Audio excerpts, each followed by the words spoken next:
We're back. Oh, wow. We have more material. This is when the brain trust gets together and we start thinking of stuff. What is on your mind, Max?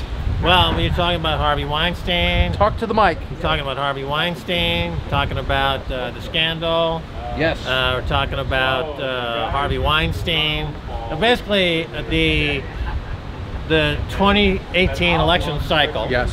I think the Harvey Weinstein scandal will now pull the rug out underneath the quote-unquote resistance.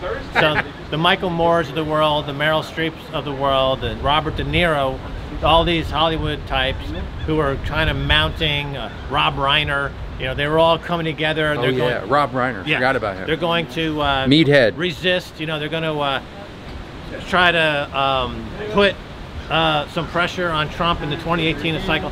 So Harvey Weinstein just pulled the rug out from underneath that. So the Hollywood elite is back into the cesspool, and so Trump is going not to get hurt in 2018, which means he's going to be on the glide path for 2020. So I think the chance of Trump winning 2020 now are probably 80–85%. If I were like John Nigerian, an options monster, I would be buying the Trump 2020, you know, call option to win. You know, it's got, you know, a great Since we're on this subject, yeah. Who do you have for candidates on the Democratic side? I was going to say Mark Cuban, but I don't think he's got the balls to run. He's got the money, but he knows that there's pictures out there of him. I mean, the guy had dough before, you know, he got in this. So I don't think he has. And then now they're floating Bob Iger. Yeah, Bob Iger of Disney. And that's from The Drudge. I saw that. And he's a pretty good, you know, finger on the pulse kind of guy. All I can tell you is the person that runs against Trump has to be as big as an asshole as him. And you got to like punch. It isn't going to be Elizabeth Warren. No. She's got the talk, but she ain't got the scratch to back her up. And I think there's going to be a lot of fight. Kamala Harris, they're going to roll her out. But again, she doesn't. There's going to be a little bit of fight. Cory Booker's going to say, well, how about me? You know, I'm just kind of sort of like Obama. He's not going to make it. There's going to be like a slithering of people going up. John and I were thinking Ken Griffin. Who is that? Citadel here in Chicago. Citadel Capital? Yeah, kind of. What does he do there? Who is he? He runs the largest hedge fund like in the world. Okay. You know, he bought John's firm years ago, but he's got the dough to do it. But I think that the black horse candidate will come out of nowhere. Well, and be a total dick. I agree with you on the Mark Cuban. I think, you know, he fits under the category of lazy billionaire. Like Mark Cuban. Wouldn't you? Yeah, I mean, it's. I would.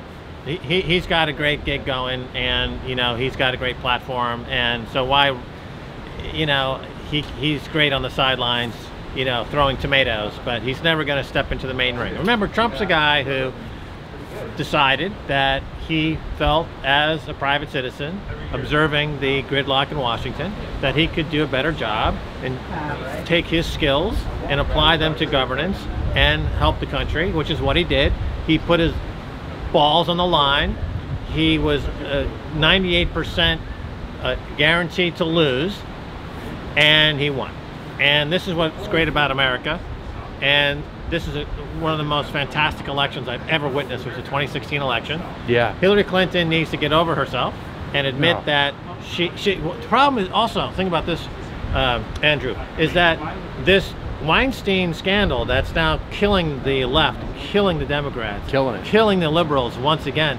There's never been an interregnum. There's never been a period where the Hillary was forgotten about enough to recycle the whole. So in other words, it's bleeding over. So yeah. Hillary's bleeding over. No, they need some fresh blood, and I don't know where that's coming from. And I think about it a lot because, you know, is it going to be the Bernie? Because there's the Bernie Sanders wing of the party that. I just can't wait. I'm on a trip going across America with Stephen Baldwin for the Great American Pilgrimage, and I'm meeting Americans for the first time. I've been living in Europe for 17 years, and I'm meeting people all over America, New Mexico, in South Dakota, North Dakota, Arizona, California, and I'm meeting folks who were voting for Trump and are continuing to vote for Trump and support Trump, and they're just common sense, you know, basic meat and potatoes Americans who are completely unswayed by the editorial pages of the New York Times, by Paul Krugman, by the slanderous, libelous propaganda of the Washington Post, by the insane drivel of Rachel Maddow and MSNBC, and they're totally on board. And why not? Because they don't want to throw their vote over to a cabal of pedophiles and sexists. You were talking about pedophiles years ago in England. Exactly. Well, that's the people who, you know, America, only a third of Americans were really for the revolution in 1776. Yeah. A third were against it, and a third couldn't care less.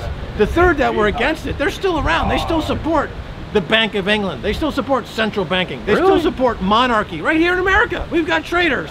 Right here in America, they need to be rooted out and dealt with post haste, because we've got no time to lose.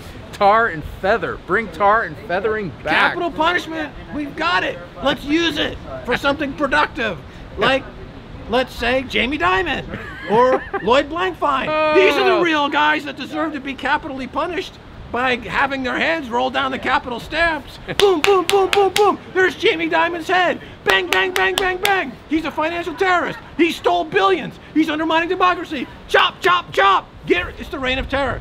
Maximilian, of course, Robespierre. Leader of the French Revolution and the reign of terror. He's warmed up. 3,000. He's warmed up. 3,000. We gotta go do a show. He's all warmed up. All right, so that was an addition to the vlog. They got to go film. And he's fired. Watch their thing on RT. Maybe I'll put a link in there by the time this is up. I don't even know when it's going to be up. Hey, you got them ready. Good. NFL pension and union, that's another story. But firing, cause, all that stuff like that. But it's not a constitutional issue. And no, they don't have any rights. It's football's entertainment.